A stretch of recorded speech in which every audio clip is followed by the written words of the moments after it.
This is the book of Ephesians, chapter 6, and verse 10 to 17. Finally, my brethren, be strong in Yahawashi in the power of his might. Put on the whole armor of God, that ye may be able to stand against the wiles of the devil. For we wrestle not against flesh and blood, but against principalities, against powers, against the rulers of the darkness of this world, against spiritual wickedness in high places. Wherefore, take unto you the whole armor of God, that ye may be able to withstand in the evil day, and having done all to stand. Stand therefore, having your loins girt about with truth, and having on the breastplate of righteousness, and your feet shod with the preparation of the gospel of peace. Above all, taking the shield of faith, wherewith ye shall be able to quench all the fiery darts of the wicked. And take the helmet of salvation and the sword of the Spirit, which is the word of God. I want to give all praises, glory, and honor to Yahawah, Bahasham, Yahawashi, Bahasham, Rakakwadash, and double honors to the elder apostles and the elders of Great Millstone who rule well and teach well through the Spirit, the one that they can continue to endure and be sincere. And a mighty shalom to the hopeful elect that are scattered four corners of the earth. In the same Spirit, teaching his word and believing his word. Shalom to the Akwatiyim that are believers in his faith. Lord willing that you continue to pursue your lot, which is being a loving and silent and virtuous wife. And Lord willing, the Most High have mercy on the other brothers and sisters that's not in faith. The title of this lesson is Don't Forget to Put Your Armor On. Things is about to get worse than they ever have been. And this armor is very important. While you put in your armor on, know that this is this garment. The wisdom, knowledge, and understanding, which is going to shield you from the fiery darts of the devil on the left-hand side. But you must always clean your garment and put it on daily as a protection. So dealing with the belt of truth and the breastplate, stand therefore having your loins girt about the truth. That's talking about your mind. Have your mind girt about the truth, and having on the breastplate of righteousness. So let's go to Isaiah, the 11th chapter, in verse 5. And it says, "And righteousness shall be the girdle of thy loins, and faithfulness the girdle of thy reins." Right? Is going to be the truth. The truth is a belt, right? And it's going to be like an undergarment, right?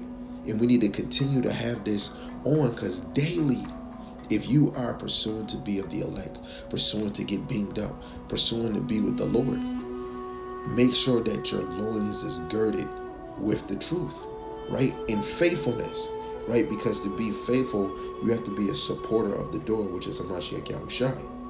This is Luke chapter 12 and verse 35. Let your loins be girded about, and your lights burning. When you look at Matthew, the 25th chapter, I believe, dealing with the five wise and the five foolish, you have to have your light burning. And what you need? Oil. That wisdom, knowledge, and understanding. That's that light. Isaiah 60 and 1. We should be shining, with the light that the Lord have given us. Yes, it's the law, but as the Lord comes in a volume of the book, is the wisdom, knowledge, and understanding that Yahawashi has freely given us, but with the blood of Yahawashi, it enhanced. Nobody can mess with us, man, especially as a child of Yahawashi. But he had to suffer. We must suffer. We got to put that outfit obedience and walk in that lot, right?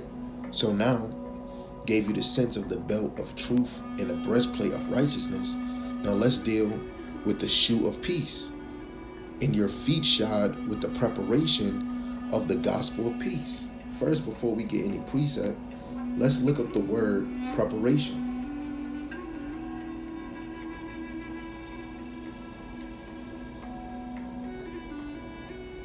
So the word preparation. Strong's G 2091. Hatoi Masia. Hatoi Masia.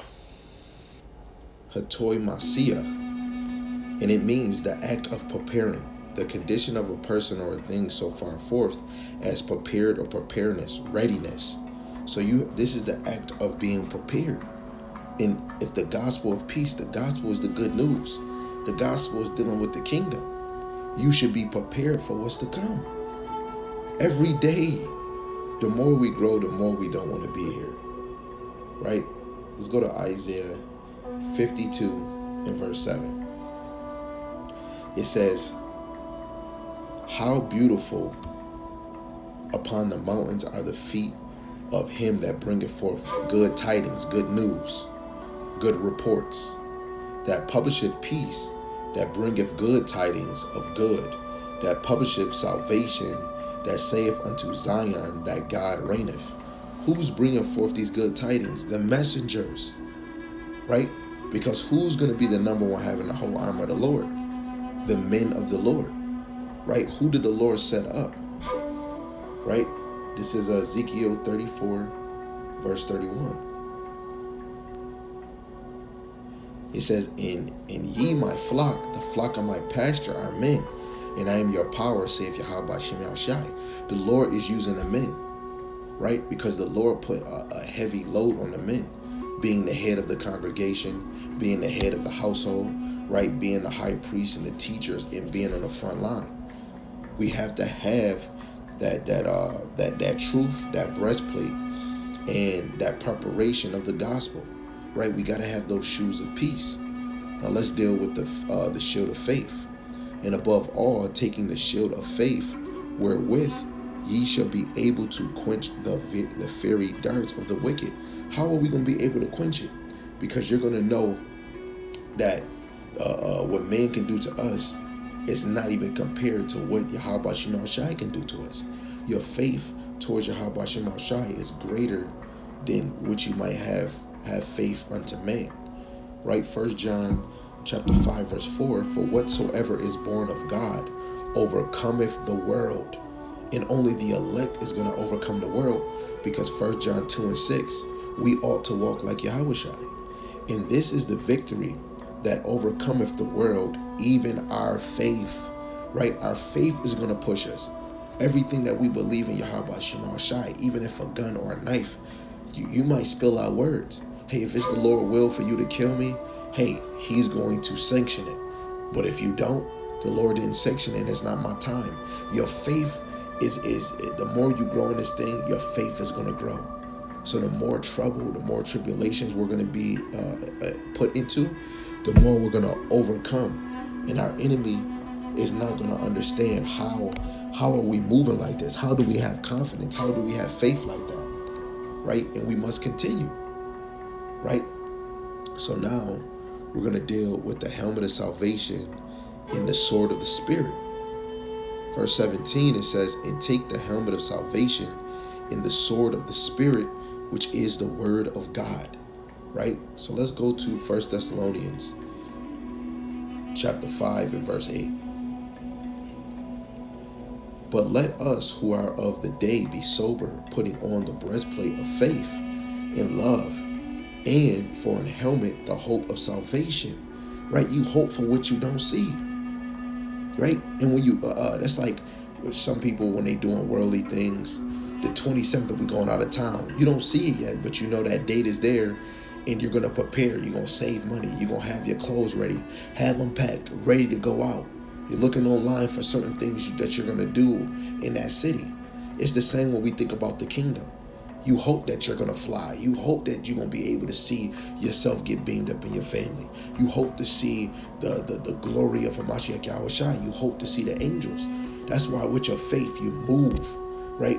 Wisdom of Solomon 6, chapter 7, it tells you that wisdom is a moving motion. As much as your faith, your hope in that salvation, the more you're going to move, right, for the Lord. Now let's go to Isaiah chapter 49 and verse 2, and I'm going to read it in the NLT. It says, he made I'm going to start at verse 1. It says, listen to me, all you in distant lands. Pay attention. You who are far away, Yahawah called me before my birth. From within the womb, he called me by the name. The same thing he said to Jeremiah. He made my words of judgment, as sharp as a sword. He has hidden me in the shadow of his hand. I am like a sharp arrow in his quiver. That's what this word is, man. As soon as you get this word, the Lord start using you for judgment. Speaking of prophecies, like even back then, you'll be put to death if you're doing this sin. We're prophesying against the wicked of our nation and the wicked against all other nations. We're being like Jonah crying against the great city and the people that's involved in being friendly with this wicked kingdom, right? We're using the sword. This sword is a two-edged sword, the best weapon on the earth, the best weapon that we got on this side, right? And this is your power. So I'm gonna go back to Ephesians chapter 6, verse 10 and 11. Finally, my brethren, be strong in Yahawashi, and in the power of his might put on the whole armor of God, that ye may be able to stand against the wiles of the devil, the traps. So just know these six is very useful being in this ministry. Very useful. Especially when you're girding yourself with the truth and you're using your sword. You want to be around other men that's sharpening their sword, that's constantly feeding. If you don't know something, they're there at your aid. Because when we're fighting a battle, it's not you by yourself. It's other lieutenants, generals, commanders, new soldiers coming in, and we're all a team, right? But you have to know your number one team is the one that's singing the same song as you in the milk, the parables, the dark sayings, and the prophecies. So get ready. Get ready. Always put on the armor of Yahawashi. With that, Shalom.